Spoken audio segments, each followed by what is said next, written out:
Commercial versus residential. Now, it feels like it's a decade-long dispute whether you should be investing in residential or commercial property. But why not invest in both? Well, the truth is one is better than the other, and it's better than the other at different times in your life. Now, my name is Helen Tarrant, and I'm covering for you a series of commercial versus residential. It's a series of 8 episodes on this YouTube channel where I'll be covering the different aspects of commercial versus residential. Why do I want to do that? Is because if you're going to invest in one or the other, or transition from residential to commercial in different stages in your life, you need to know the fundamental differences, because if you bring your residential mindset into commercial, you will fail, and you do not want to fail, right? Because commercial property, let me tell you straight up, is going to cost you more when you fail than it is in residential. So, and the price point is going to usually be a little bit higher than residential, and there's a lot more complexity than you think. So do not bring your residential mindset into commercial property investing. And there's some fundamental differences that are in commercial property that are different from residential property that you need to know and you must know before you start investing. And this is why I'm bringing the 8 series to you. So make sure you watch the whole video. And if this is of interest to you, or if you really want to transition to commercial property, or you need someone to surround you with a team, strategies, and the right way to do it, then reach out to helentarrant.com, unikorn.com.au, and let us help you build a cash flow rich portfolio through commercial property, because it's all about creating wealth together. So let's get started. What are we going to cover today? Location. Why is location the fundamental first thing we want to cover when we go to commercial property? It is because commercial property isn't like location like residential, right? And why isn't it like that? Look, is location important in commercial? Absolutely, it is important. And why is it important? It's because you need to be in part of a zoning, you need to be close to logistics, you need to be close to important freeways, highways, you maybe need to be close to a destination tenant, or simply you need to be amongst other type of properties or business parks for your business to work. But when we look at residential, most people say location.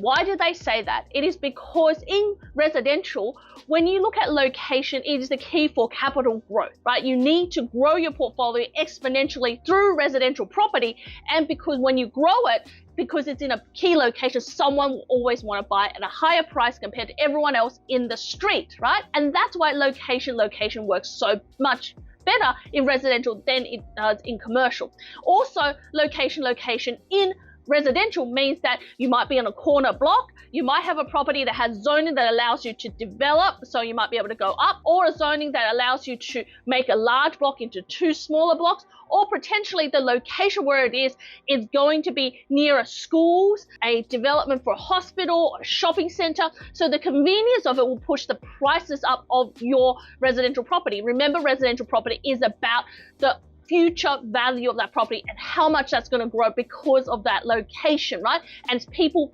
develop out, so let's say you're in a central street and you're really close, walking distance to a shopping center, walking distance to a school, walking distance to a bus stop, a train station, maybe even within a short distance to a hospital, you are in a demand area where lots of mums and dads who are relocating to this area, or maybe older people who want to relocate to a more central area where they don't need to be driving, they want to be buying your property and they're willing to pay more than the market to buy it, right? In commercial, that's totally different. What commercial looks at is not so much location in terms of how close is it to a hospital, how close is it to a shopping center, how close, look, those things do matter, but it is actually very type specific. So let's say you want to invest in a warehouse. Now, the location of a warehouse doesn't need to be close to a shopping center, close to a hospital, close to a school. That means absolutely nothing to it.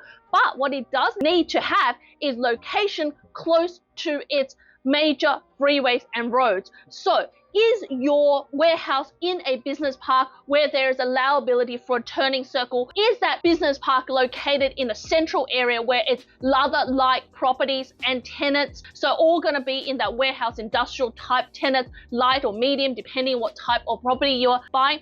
But does it allow the tenant's business, let's say they're in logistics, to get onto the closest freeway or highway to get them to be able to start distributing their products around Australia? Now that location becomes really important. Or maybe it's in a location that is part of a boundary for a particular franchise or business. So for example, if you're in blinds, flooring, electricals, or plumbing, and you're part of a franchise, the boundaries stop at certain areas and you need to be in that location. So sometimes it needs to be located there. So that's where it becomes location specific. When you're looking at shops and retail shops, things like that, of course you want to be located in a central area. You want to be close to other anchor tenants. So those anchor tenants, maybe it needs to be close to a Bunnings, maybe it needs to be close to a big shopping center, or maybe it needs to be close to a big gym or a big childcare center, because that is where they're going to get the most of their clients coming through. So for example, if you're a psychologist or a dentist and you deal with kids, you want to be close to the swimming schools, you want to be close to your childcare centers, you want to be close to a high school, but that doesn't mean that you need to be slap bang in the middle of a busy road. You can be in a suburbia road on the side streets, but it might be walking distance to the school, really easy to park because the parents can bring the kids straight from school, park in there rather than going to a shopping center, which they don't want to because it's taking up more of their time. They can pull into your parking at the front, and you might be close to a childcare center, which might be a couple of streets away, and that may mean the best location for your business because they're all local, supporting the local community. That also goes for cafes, butchers, little supermarket, boutiques, supermarkets, delis, restaurants, especially when you're supporting the local population. Takeaways like Thai restaurants and pizza restaurants, they are most likely, those locations don't need to be across from a Westfield or a giant shopping center, but they need to be near a suburbia area. So location means differently in commercial than it does in residential. If you're in an office,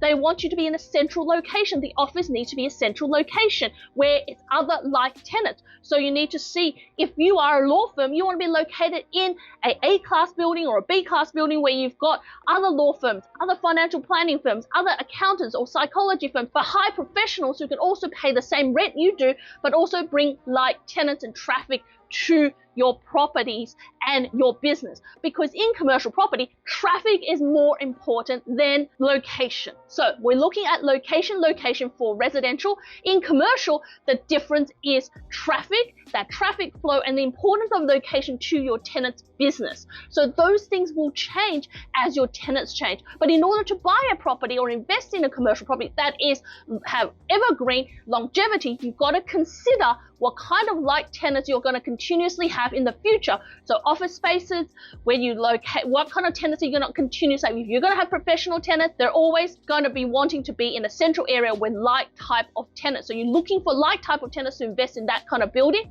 If you're looking at shop fronts, you're looking at what other supporting networks that your tenants are going to need in the future forever, in that even if they might change from an allied health to a dentist, to a restaurant, to a cafe, to a takeaway, to a pizza place, or a hairdresser even, you want to know what are the supporting networks. And the same with warehouses. You want to know logistically, does it work, right? So fundamental differences we're looking for is location for residential, because you want to create the value. You want to look at location and traffic because you're trying to find the convenience and the need of your tenant when you are investing into a commercial property. So don't get those two things wrong, because if you do, you're going to end up investing into a lemon that is a commercial property and is not going to grow in value or cash flow for you. But if you invest it right, that will mean you can continuously raise the rent so you can get more cash flow, and the value of your commercial property will continue to grow as well. So tune in for my next video where I'm going to be talking about tenants. How important is that in commercial versus residential?